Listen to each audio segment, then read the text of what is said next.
ஏங்க நாங்கள் சும்மா தான் சொல்கிறீங்கன்னு பார்த்தா நிஜமாலுமே துணியெல்லாம் மடித்து வச்சுட்டு இருக்கீங்க. அம்மா வீட்டுக்கு கிளம்ப போகிறீங்களா? நல்லா யோசிச்சு தான் சொல்கிறீங்களா?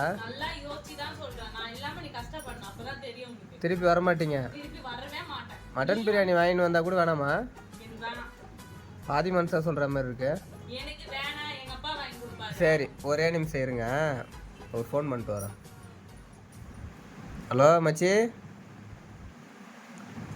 காசு ஒரு 20,000 கேட்டிருந்தேன்ல, ஒய்ஃபுக்கு வந்து பர்த்டே வருது, ஏன்னா வாங்கி தரணும் அப்படின்ட்டு.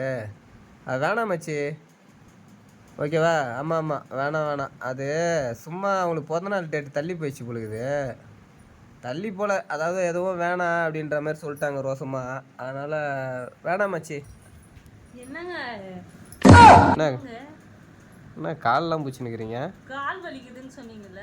ஆமாம், அது நான் எப்போ சொன்னேன்? நேற்று சொன்னேன்.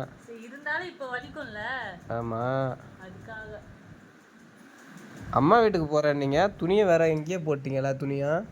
அம்மா வீட்டுக்கு போறேன்னு சொல்லிட்டு உனக்கு எதனா வாங்கிட்டு வந்து சர்ப்ரைஸ் பண்ணலான்னு பார்த்தேன், அது சும்மா மடிச்சு வச்சேன் துணி. அப்படியா? ஆமா, பரவாயில்லைங்க.